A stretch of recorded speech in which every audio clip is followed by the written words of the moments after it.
صاحب کے بیانیوں پر جو ہے وہ بہت سارے سوالات اٹھتے ہیں، بات لمبی ہو جائے گی، لیکن یہ تحریک انصاف کے جو بیانیے ہیں کیا ان پر کوئی ان معاملات سے آپ کو لگتا ہے فرق پڑا ہے؟ جی رحمان، پہلی بات تو یہ کہ دیکھیں میں تو پاکستان تحریک انصاف کی پچھلی ایک دہائی سے سرگرم کارکن ہوں اور میں نے اپنے لیڈر سے بہت کچھ سیکھا ہے۔ بدقسمت ہیں وہ لوگ جو سیکھ کے بھی زر اور زرداری کی سیاست کو آگے بڑھا رہے ہیں، لیکن بہرحال وہ سیاسی امور ہے۔ دیکھیں بات یہ ہے کہ پاکستان تحریک انصاف کا کیا موقف ہے۔ پاکستان تحریک انصاف کا موقف واضح ہے کہ پاکستان خودداری کی علامت ہے۔ پاکستان کی سالمیت کے اندر کسی بھی تیسری قوت کو اجازت نہیں ہونی چاہیے کہ اس کی سالمیت کے اندر مداخلت یا سازش کر سکے۔ ہم نے اس موقف کو پاکستان کی عوام کے سامنے پیش کیا کیونکہ ایک ایسا سائفر منظر عام پر آیا جس نے پاکستان کے جمہوری نظام کی جو جڑیں ہیں اس کو ہلا دیا کہ 22 کروڑ عوام کے وزیر اعظم کو منصب سے ہٹانے کی دھمکی دی گئی اور مقامی میر جعفر اور میر صادق، جس کے اندر انٹرن وزیر خارجہ شامل ہیں، جس کے اندر زرداری خود شامل ہے، جس کے اندر نواز شریف شامل ہے، جس کے اندر فضل الرحمان شامل ہے، مریم نواز شامل ہے، مقامی میر جعفر اور میر صادق نے اغیار کے ساتھ مل کر پاکستان تحریک انصاف کی حکومت کو گرایا۔ ضمیر فروشی کے عمل کو ضمیروں کی منڈی سندھ ہاؤس میں لگا کر اس عمل کو مکمل کر کے زرداری اور زر کی سیاست کو آگے بڑھایا۔ تو اس عمل اور اس موقف کی ہم نے کبھی بھی تبدیلی کے بارے میں بات نہیں کی۔ ہم نے صرف اس موقف کی ہر جگہ کے اوپر وضاحت پیش کی ہے، اس کی قیمت ہم نے ادا کی ہے۔ وہ آپ کی نظر میں وہ مسئلہ نہیں ہے؟ اچھا، میں کیونکہ یہ چودھری جو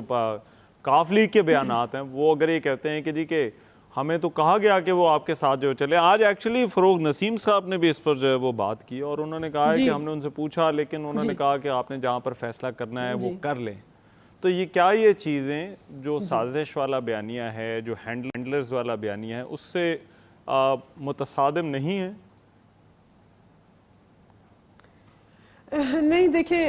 عمران خان صاحب اس موقف کو واضح کر چکے ہیں کہ یہ ضروری نہیں ہے کہ ہمارے ساتھ جو لوگ اتحاد میں ہیں، جس جمہوری جماعت کی اپنی شناخت ہے، اس کا تجربہ کسی اور کے ساتھ، اس وقت وہ باجوہ صاحب کی بات کرتے ہیں، وہ تجربہ وہی رہا ہو جو ہمارا ہے۔ مطلب کہ انہوں نے ہمارا موقف یہ ہے کہ ہمارا تجربہ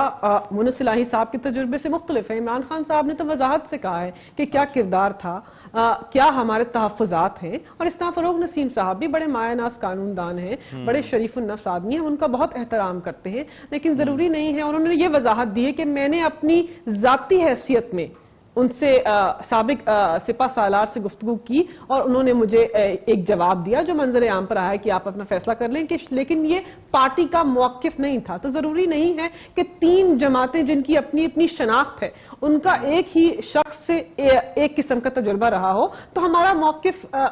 ٹھوس ہے، واضح ہے کہ پاکستان کی خودداری اور سالمیت جو ہے اس کے اوپر ہم کوئی بھی کمپرومائز نہیں کریں گے۔ ہم نے اپنی حکومت گرنے دی، ہم نے کہا کہ پاکستان کی خودداری اور اس کی بقا کی جو جنگ ہے اس کے اندر ہم آگے بڑھیں گے۔ اور آپ نے دیکھا کہ عمران خان کی مقبولیت جو ہے وہ اس بات کی شہادت ہے کہ پاکستان کی عوام خوددار ہے، پاکستان کی عوام بہادر ہے، پاکستان کی عوام تیسری حکومت کی پاکستان کے اندرونی معاملات کے اندر مداخلت اور سازش کو مسترد کرتے ہیں۔ تو جو بھی آپ نے بات کرنی ہے آپ سے، مطلب میرا سیاسی جماعتوں کا ہے کہ آپ نے جو 11 پارٹیوں کا ایک مربع بنایا ہے جو اس وقت پاکستان کے اندر کرپشن کی علامت ہے، جو اس وقت اقتدار کے ہوس کی علامت ہے، جو پاکستان کے اندر لا قانونیت اور غیر آئینی عمل کی علامت ہے، اس مجموعے کو ہماری صرف ایک گزارش ہے کہ اگر آپ آمر ہیں جمہوریت کے لبادے میں تو تب بھی آپ پاکستان